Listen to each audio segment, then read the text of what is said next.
Hello friends, welcome back. I am your Roshan sir. तो स्वागत है आप सबका मेरे यूट्यूब चैनल रोशन इंग्लिश क्लासेस पर। आइए आज हम आप लोग को चैप्टर नंबर 4, इसका नाम है ओड टू ऑटम, जिसके राइटर हैं जॉन कीट्स के बारे में जानते हैं। बोलिएगा आप लोग भी, ठीक है। देखिए, ओड टू ऑटम, राइटर का नाम क्या है? John Keats. जन्म कब हुआ था? 1795 ईस्वी में। देखिए, देश का नाम था इंग्लैंड। कौन सा देश में इनका जन्म हुआ था? इंग्लैंड देश में। शहर क्या था? गांव का नाम क्या नाम था? देखिए, यहाँ पे ज्यादातर पूछेगा तो जी शहर सॉरी देश का नाम। तो देश में इंग्लैंड या तीनों ऑप्शन हो सकता है। बहुत बार मूनफिल्स पूछा है, ठीक है। तो जन्म इनका कब हुआ था? 1795 में, ठीक है। जगह का नाम क्या था? शहर का नाम कहाँ से लाएंगे? लंदन से। देश का नाम क्या था? मृत्यु कब हुआ था? 1821। देखिएगा ध्यान से, ये मात्र 26 साल की उम्र में मर गए। किस साल की उम्र में? 26 साल की उम्र में अल्लाह के प्यारे हो गए। समझ में आ रहा बात के? यानी इन्होंने 7 साल बस राइटिंग का काम किया। 1814 से लेकर के कहाँ तक? 1821 तक इन्होंने लिखने का काम किया, राइटिंग का काम किया। 7 साल में इन्होंने महारत हासिल कर लिया। इंग्लिश के क्षेत्र में इतना महारत हासिल इन्होंने किया कि सबसे ज्यादा रोमांटिक पोएट में अगर किन्हीं का नाम आता था तो किनका नाम आता था? ये रोमांटिक पोएट थे, है ना। रोमांटिक मिजाज के थे। अब रोमांटिक मतलब तो समझ ही रहा है, प्यार मोहब्बत, है ना। अच्छा, ये कैटेगरी में इसको पीछे बताए थे हम कि नहीं, sweetest love, a song of my self और नाउ द लिप्स आर। कौन सा कैटेगरी का था? लैरिक कैटेगरी का। लेकिन यह लैरिक कैटेगरी का, यह कैटेगरी है ओड, जो आपको लिखा हुआ है ना, यही कैटेगरी का है। आप कहेगा कि सर ओड का मतलब क्या होता है? तो ओड का मतलब होता है वैसा कविता जो एक तुकबंदी के टाइप पर लिखा हुआ रहे, लय मिले। जैसे गाना उना देखता होगा, गाना देखे होंगे कि पहला अंतिम वाला लाइन और नीचे वाला लाइन दोनों क्या रहेगा? सेम रहेगा। कविता वगैरह में हिंदी में पढ़े होंगे। जैसे अभी हम एगो बोले थे ना कि न केहू के बोली सहे, न केहू से डरे। तो डरे आया अंतिम वर्ड, जवन जवन मन करे तवन तवन करे। तब करे आया कि नहीं आया? तो डरे करे, इसी को बोलते हैं ओड। क्या बोलते हैं? ओड कविता। ऐसे ये कविता लिखते थे। अच्छा, इनका मृत्यु हुआ था ट्यूबरक्लोसिस से। किससे हुआ था? ट्यूबरक्लोसिस का मतलब हुआ टीबी। क्या हुआ? टीबी, जिसको हिंदी में क्षय रोग कहा जाता है। क्या कहा जाता है? क्षय रोग। क्षय रोग ऐसा पहले था, तो इसका दवाई वगैरह आ गया मार्केट में। पहले जब क्षय रोग का दवाई टीबी का नहीं आता तो उससे लोग घृणा करते थे। आज भी लोग घृणा वगैरह करते हैं। टीबी ऐसा रोग है ना कि मतलब एक इंसान से दूसरे इंसान हो सकता है, एक इंसान से दूसरे इंसान में टीबी हो सकता है, क्योंकि उसका एक वायरस होता है और वह वायरस निकलता है कहाँ से? मुंह से निकलता है। जब बीच में एकदम खांसी एकदम ब्लड निकले लगेगा तो उससे वायरस निकलता है। तो उससे अगल बगल के थोड़ा सा दिक्कत हो जाता है। जिसके भगवान न करे किसी का हो, अगर टीबी हो जाता है तो उसके साथ खाना भी मना हो जाता है, समझे। उसकी थाली में नहीं खाना चाहिए। बहुत खराब रोग है टीबी, ट्यूबरक्लोसिस। इसीलिए बेचारा के 26 साल की उम्र में इनका क्या हो गया था? मृत्यु हो गया था। अब इनको टीबी कैसे हुआ इतना जमाने में? तो इसका भी रीजन था। इनका जो माता जी थे ना, तो माता जी के टीबी था। माता जी के क्या था? टीबी था। और ये जब गर्भ अवस्था में थे तो माता जी तो टीबी से पीड़ित थे। और जब इनका जन्म हुआ तो जन्मजात इनका कौन सा रोग निकल गया? टीबी निकल गया, समझे। तो माता जी के भी मृत्यु ट्यूबरक्लोसिस से हुआ है। इनके माता जी का भी मृत्यु कहाँ किससे हुआ है? ट्यूबरक्लोसिस से हुआ है, मतलब टीबी रोग से हुआ है, और इनका भी किससे हुआ? टीबी रोग से हुआ। अब पिताजी का मृत्यु देखो कैसे हुआ, बताते हैं। पिताजी घोड़सवारी कर रहल थी। घोड़सवारी समझता है ना? घोड़ा पर बैठ के टक टक टक टक टक टक घोड़सवारी करते थे पिताजी। घोड़वा एक दिन खींच में पटक देके बस मर गए थे। तो इनके पिताजी का मृत्यु हुआ था घोड़सवार, घोड़ा पर से क्या हो गए थे? गिर गए थे ना। तो इनके पिताजी वही खत्म। बताइए, वो अनितिये करे धर। तो 26 साल की उम्र में बेचारा के मृत्यु हुआ। जिस दिन इनका मृत्यु होने वाला था ना, उस दिन बेचारा के आत्मा कह रहा था कि आज हम मर जाए।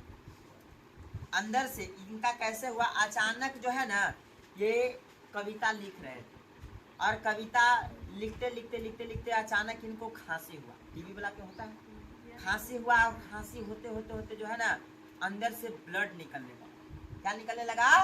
ब्लड निकलने लगा। फिर भी देखो, जब इनका ब्लड निकलने लगा जॉन किट्स का, तो ये बेचारा हिम्मत नहीं हारे कि अब हम मरने वाले हैं। ये खुश हुए, कहे कि चलो अब हम जो है इस धरती से क्या हो रहे हैं, जा रहे हैं। इनको पता चल गया था क्योंकि इनका ट्यूबरक्लोसिस लास्ट स्टेज पर था। स्टेज होता है इस बीमारी का कि फर्स्ट स्टेज पर है कि सेकंड स्टेज पर है कि लास्ट स्टेज पर है। तो अंतिम स्टेज पर था जब इनका ब्लड हो गया था। डॉक्टर पहले ही बोल दिया था कि भाई खत्म कभी भी हो सकते हैं। तो इनको थोड़ा सा दुख हुआ, बोले कि चलिए जितना मेरा जिंदगी था 25-26 साल में, जितना हमने देश के लिए जो किया, जो करना चाहिए उतना किए, अब जो है मैं इस धरती को छोड़ करके जा रहा हूँ, समझे। और हंसते हंसते जो है वहाँ अपना दम तोड़ देते हैं।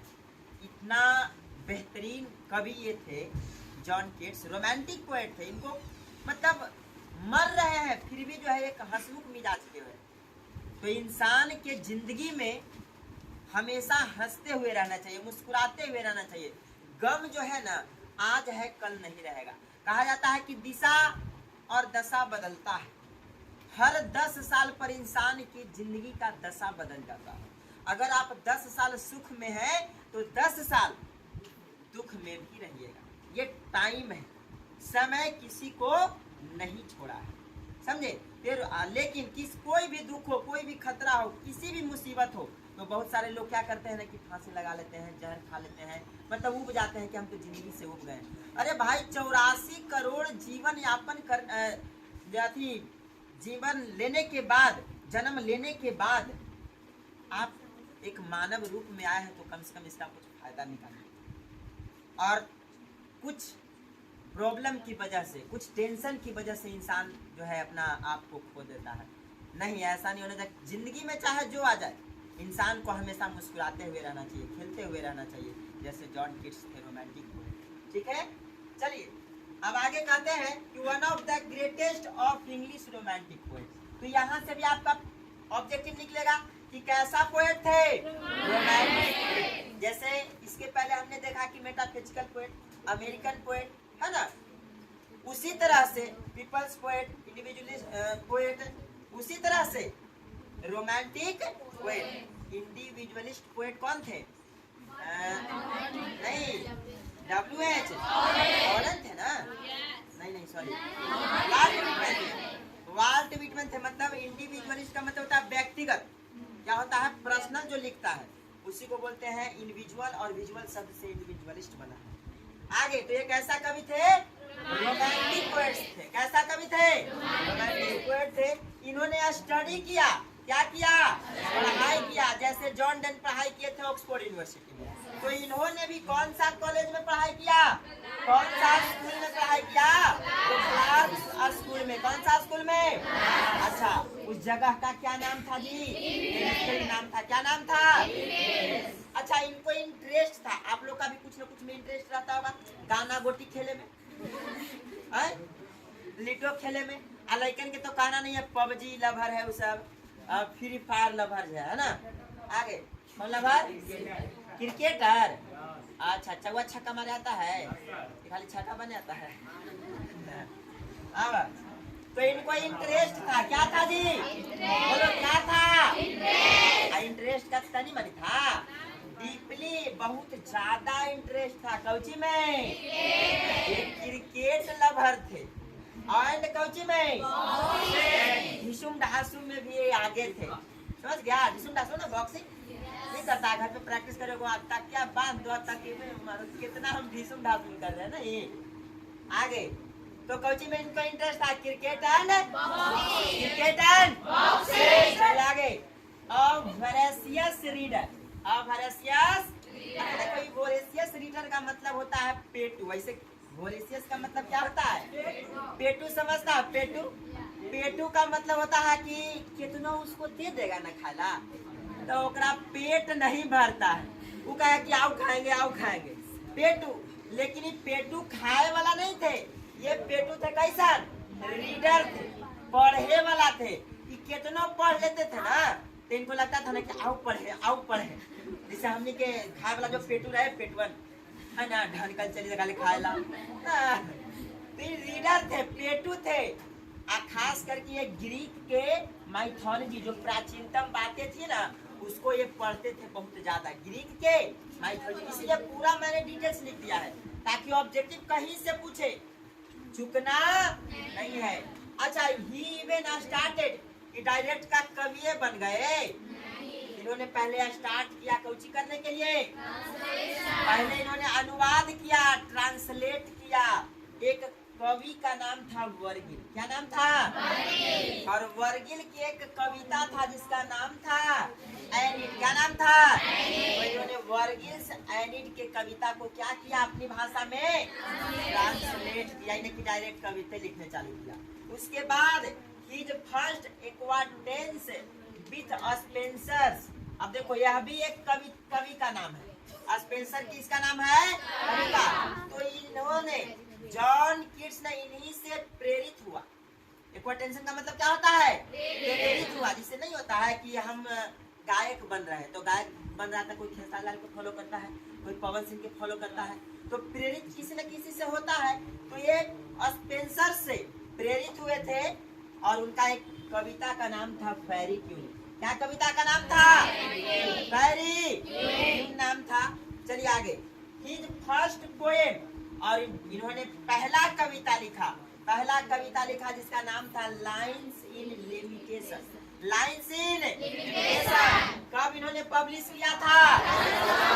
1814 में। उसके बाद his first volume of poetry, ये पहला कविता था। अब वॉल्यूम ऑफ पोएट्री मतलब उसमें बहुत सारा कविता, जिसको हम लोग बोलते हैं कविताओं का संग्रह।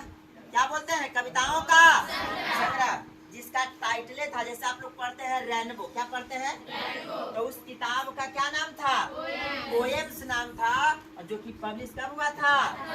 1817 में। बोलो 1814 में लिखने का काम किया। बेचारा की मृत्यु कब हो गया? 1821 में। मात्र 7 साल में इन्होंने इंग्लिश में महारत हासिल की। ठीक है।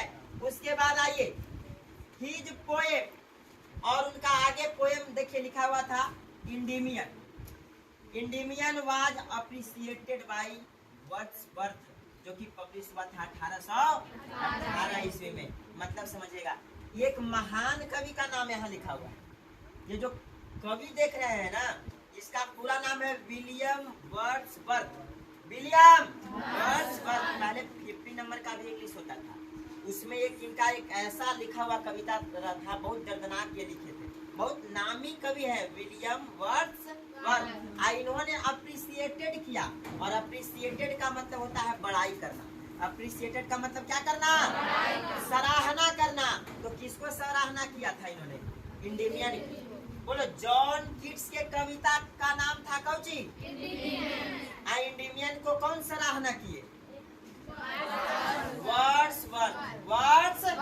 इनका पूरा नाम विलियम वर्ड्सवर्थ। चलिए, इनका कुछ वर्ड्स था जो लिखे थे, महत्वपूर्ण वर्ड्स था जो कि आपको याद करना, चूंकि 6 गो है और 6 में से कोई पूछ सकता है। ठीक है। इंडिमियन के भी राइटर पूछ सकता है। तो इंडिमियन के राइटर कौन है? लाइन्स इन लिमिटेशन के राइटर कौन है? पोएम्स के राइटर कौन है? जॉन कीट्स है। उसी तरह से इनका कुछ वर्ड्स है। अब वर्ड्स कौन कौन है देखिएगा। ऑन इंडोलेंस, उसके बाद है ऑन अ ग्रीसियन अर्न,